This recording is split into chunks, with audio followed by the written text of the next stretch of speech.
It's 6 o'clock. We'll call the meeting to order. And with the roll call. Mayor Holland. Here. Commissioner Taylor. Here. Commissioner Finch. Here. Mayor Pro Tem Messer. Here. Commissioner Vogel. Here. And Commissioner Normile. Here. Thank you. Item number 3 will be our opening prayer. I have Dr. Lane Harpine from the Swansboro United Methodist Church. Podium's all yours, sir. Good to see you again.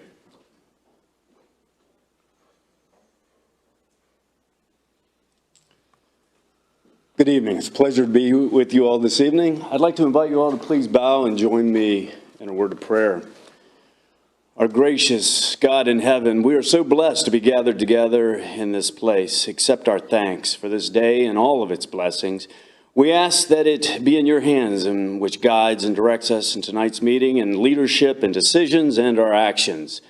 Grant that each of us may feel our responsibility to our community, to our country, and indeed to each other. As we gather here today, we pray that we are ever mindful of opportunities to render our service to fellow citizens, keeping in mind always the enduring values of life, exerting our efforts in those areas and on those things upon which future generations can build and sustain with confidence. We're so thankful for this time that you've given us, for its blessings, its opportunities, and its challenges. Tonight, let us give gratitude for our opportunity to serve others. May we appreciate and use each day that comes to us. May we pray for strength and guidance for each day as it comes, for each day's duties, for each day's problems. May we be challenged to give our best always, and may we be assured and reminded of your promise that your presence is with us. Blessed are you, Lord, for your goodness, your grace, and your kindness, and your mercy. Amen. Amen. Thanks, sir. All right, so everyone will stand and face the flag with me for the Pledge of Allegiance. I pledge allegiance to the flag of the United States of America and to the republic for which it stands, one nation, under God, indivisible, with liberty and justice for all. All right, item number 5 would be the adoption of the agenda. Is there a motion to adopt? I make a motion to adopt the agenda as amended. All in favor say aye. Aye. Agenda is approved and adopted. Public announcements. Story time and pre-K play at the community center are on Mondays at 9 a.m. The next golf cart advisory committee meeting will be held October 18th at 5:30 here in the town boardroom. The Emerald Isle Marathon, Half Marathon, and 5K will be held October 22nd. The next planning board meeting will be held October 24th at 6 p.m. in the town boardroom. The next Coffee with a Cop and Police Educating the Public will be October 27th at 9 a.m. and 10 a.m. in the town boardroom. And our Halloween Bash will be held at the community center on October 28th at 6 p.m. Our next Neighborhood Watch Board meeting is November 1st at 6 p.m. in the town boardroom. And our next Board of Commissioners meeting will be held November 8th at 6 p.m. And there are still, it's not in the slides, I wanted to make a reminder that the first annual Emerald Isle Car Show benefiting Shop with a Cop is November 12th, and there are still spots available for that. Item number 7 will be public comment, limited to 3 minutes per person for any items that are not on the agenda. Is there any public comment tonight? Yes, we have Rena Pop. Okay. Good evening. Hope I pronounced that correctly. Is this on? Mine? Hi. I was here at the last meeting and addressed the rat problem in Emerald Isle, and you said you weren't ready to address it at that time. That's fine. Since then, I have sent you some possible solutions, just researching what other areas have done. One was a hotline number to track where the rats are. The other one was to contact the Outer Banks because they had a problem 2 years ago and find out what they did. I don't know, you might not think it's a problem, but I have contacted some companies that have been hired to address the problem, and they're getting 5 to 6 calls a week that they have to respond to, and that's just 2 companies. So that's, with 2 companies, that's 12 calls a week. And I just know from experience from living in Baltimore and other cities, the way to, you might not think it's a problem yet, but to tackle a rat problem is to get it before it's a problem. Since I presented at the last meeting, I don't know, I'm out and about a lot. People are now coming to me saying, I saw a rat the other day. I was crossing the street and saw a rat. So I feel that they are out and about. And I was just curious if anything, if you've addressed it since the last meeting and if anything has happened since. Gotcha. There has not been any conversation. I apologize for not getting back to you. I've been out for about a week and a half and 2 weeks without my iPad and email there, but I do have some availability on Thursday and Friday. If you'd like to call me on my personal cell, which is on my town business card, I'd be happy to discuss it with you more in detail then. Okay, thank you. Thank you, ma'am. Any other public comment? Thank you, ma'am. Item number 8 would be the consent agenda. I'll make a motion to adopt the consent agenda as amended. All in favor, say aye. Okay. Motion is approved. Item number 9, we'll invite Mr. Matt Zapp up for some recognition and introduction of Public Works employees. Yes, sir.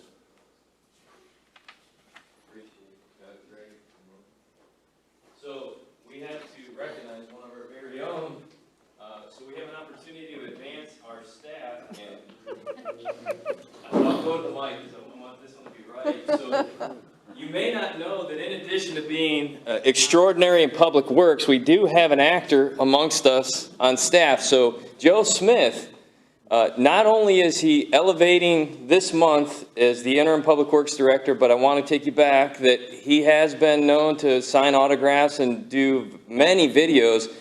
His pseudonym and his alter ego is known as the Joe Ho Ho Smith, which is our local public pirate. But when he's not acting, we want to welcome Joe as our new interim public works director and hopefully our public works director. So last month we dedicated to Artie and his 31 great years of service. And we're lucky to have Joe for over 18, of which about 18 months of that he's been acting. So his second career is really coming into the fold. So we want to welcome Joe Smith. He's here with us tonight.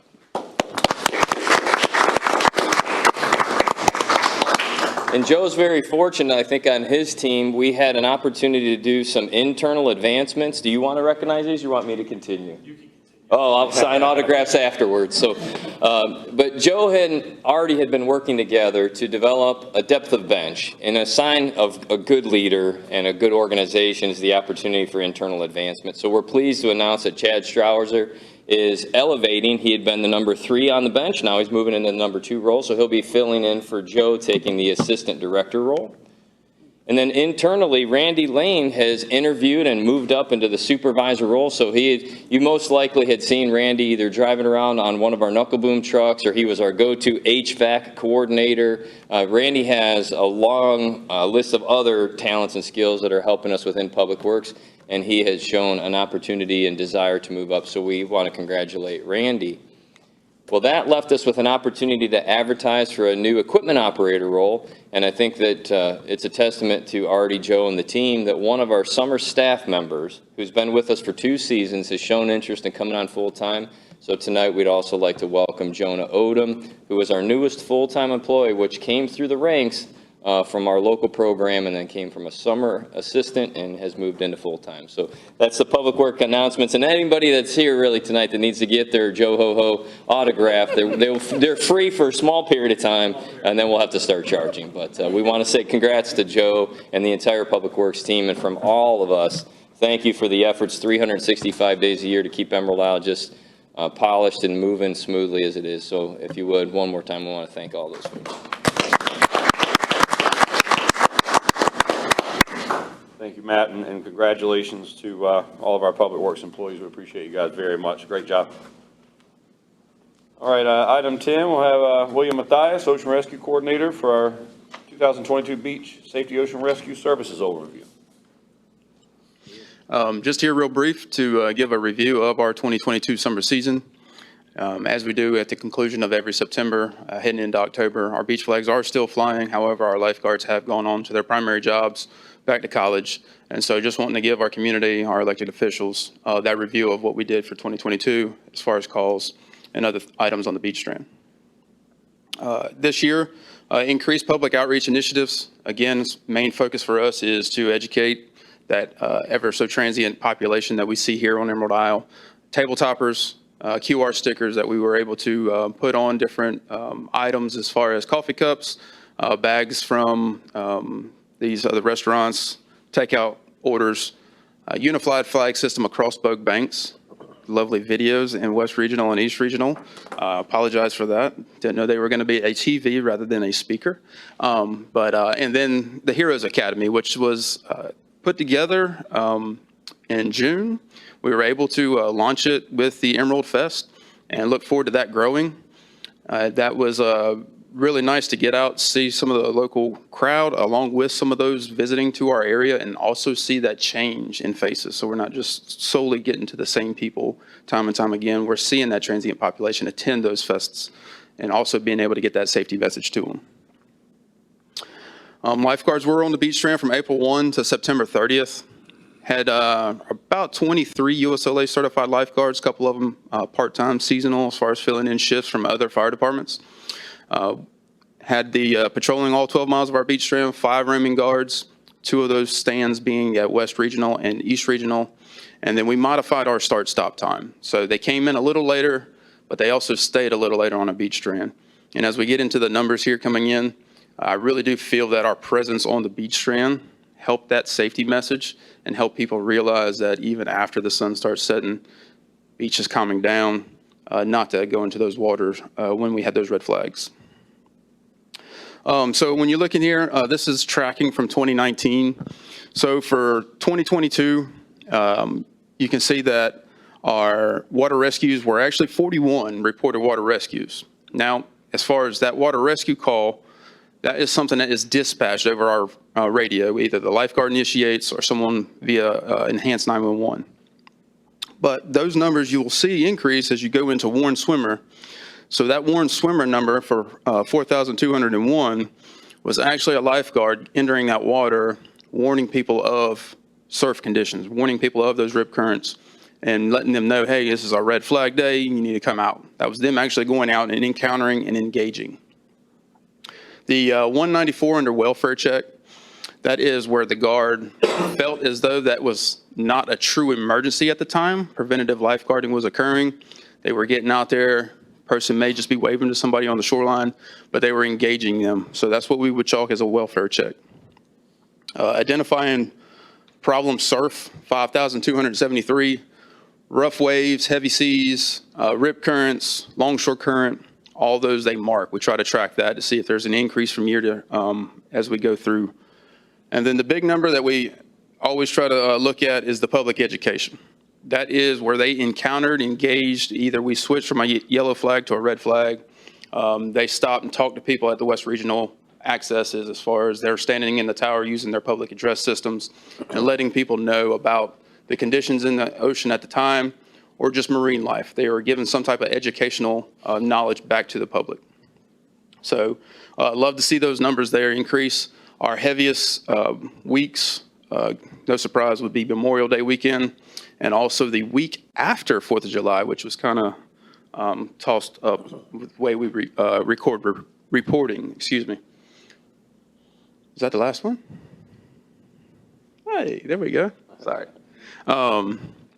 This here tracks the breakdown from calls. So you'll see in the dark green, our heaviest month for water rescue calls was July for 2022. Our shoulder season being April, we saw those calls come in around spring break. And then September tracked back off in the shoulder season as well. This graph here, well, if you look on the far right, shows the difference that modified start-stop time has brought to us. With the gray box in the back being the 41 calls, the ocean rescue team was able and on duty for 39 of those calls. So all but 2 calls, we had some type of lifeguard presence on that beach strand when those calls were initiated or dispatched. So we had a difference of 2, and that's what we were trying to better answer and achieve for the 2022 summer. And I feel like we did it, whether it be them on the beach strand answering the call immediately, or being out there and just being in the eyes, public eye, keeping those people educated. Key focuses going into the summer 2023, growing educational programs, working with school systems. Last week, spoke with a lady at Sports Center who does aquatic swimming lessons there, wanted to work with both Emerald Isle and the town of Atlantic Beach in getting more water safety into our area schools. And so looking forward to that. And then one of our guards actually had to happen to visit on vacation, Alabama, which I'll be going there in a week or so, but had some traffic signs there that were UV powered and stated when those red flag days, dangerous rip currents were present, and kind of give you a flashing alternating sign. So working on quotes for that, trying to just to get something else out there that catches the public's eye, gets their attention, and makes them think a little bit and slow down. Junior lifeguard program was a success.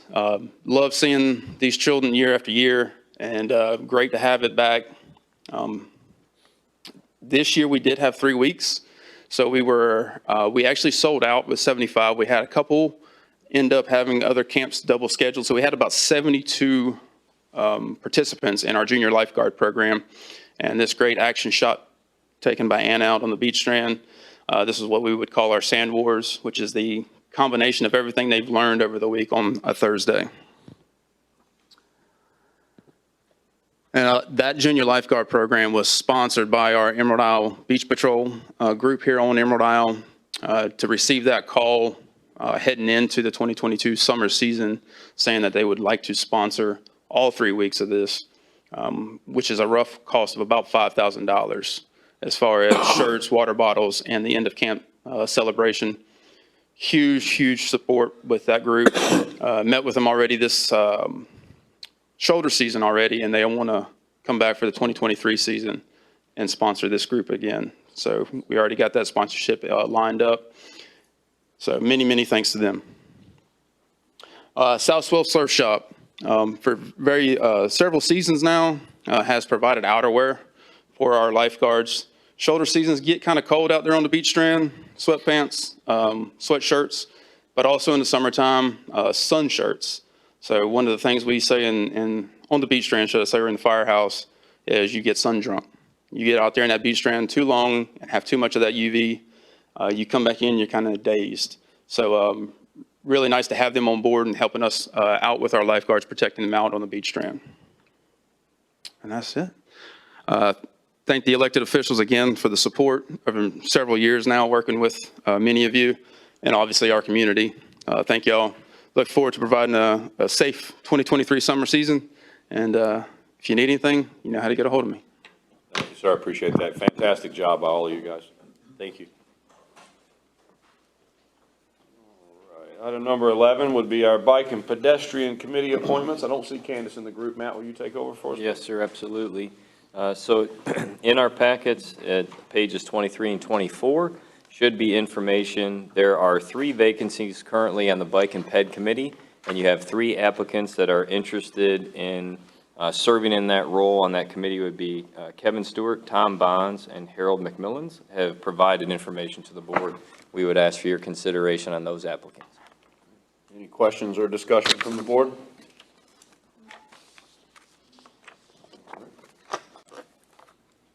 Ask for a motion to appoint. Mayor, I'll make a motion to appoint Kevin Stewart, Tom Bonds, and Harold McMillan to the Bicycle and Pedestrian Advisory Committee. All in favor, say aye. Aye.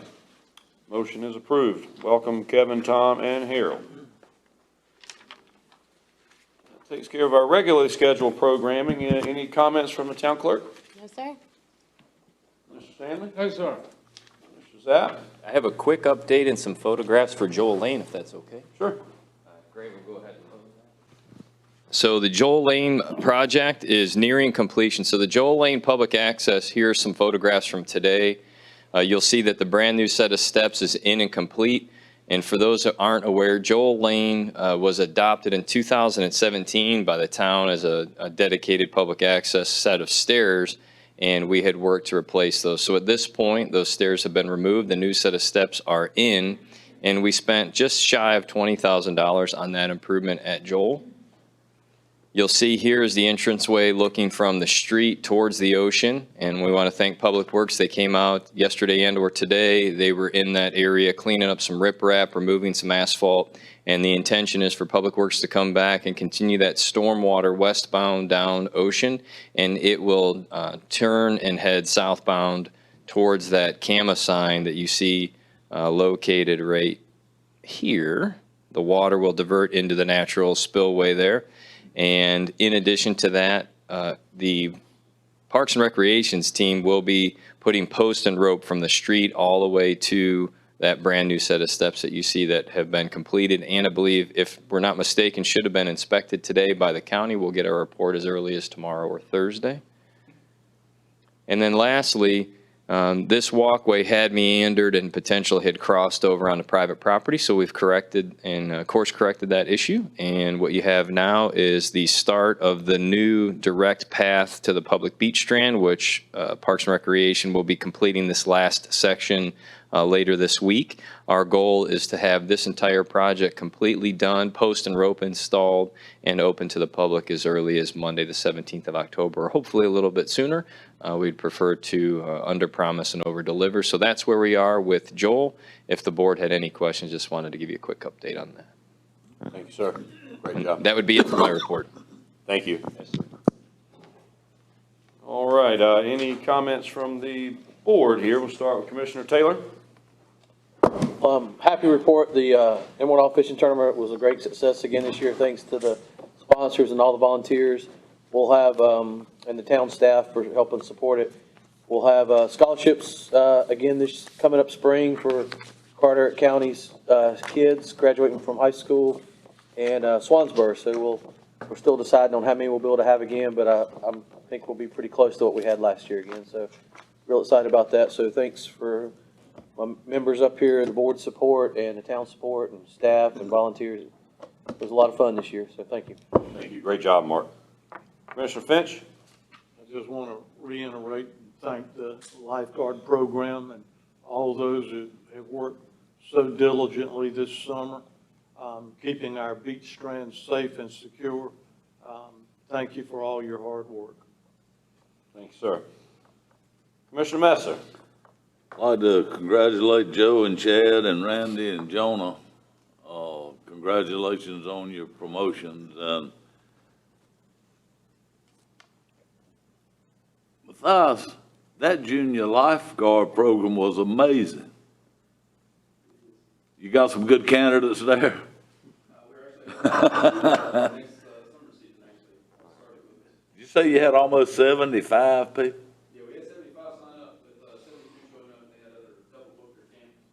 That's just a congratulations. Job well done. I'll try not to be too long-winded, but Joe, Chad, Randy, Jonah, congratulations. Well-deserved, Joe. I'm excited for you. And Matthias, amazing job on the beach strand this summer. I think the data that you've been tracking over the last couple of years has really helped you and your department streamline processes and things. Less water rescues, less welfare checks, more identified problem surf, and more public education, right? Those are tracking in the right direction. I have a bunch of ideas swirling in my head on how we can continue to help you track those things, maybe with some technology. So, two other things that I'll bring up. Fall is a perfect time for planting for anybody who's here and who's listening. Plants and shrubs do really well over being planted in the fall and being nurtured through the winter. Matt so kindly shared some stats with me on water absorption of specific trees in our area, but I'll share them with you now to emphasize how important it is for us as homeowners and people who live in the area to help ourselves with stormwater. But one pine tree can absorb 10 gallons per inch of tree a day. Some pine trees that are very mature have been reported to report over 100 gallons of water in one day being absorbed. A mature cedar tree can absorb over 30 gallons a year. It's important that we all love palm trees. Nobody likes pine trees, but pine trees and cedar trees have a purpose. And that's to help us all. So I'll leave that there.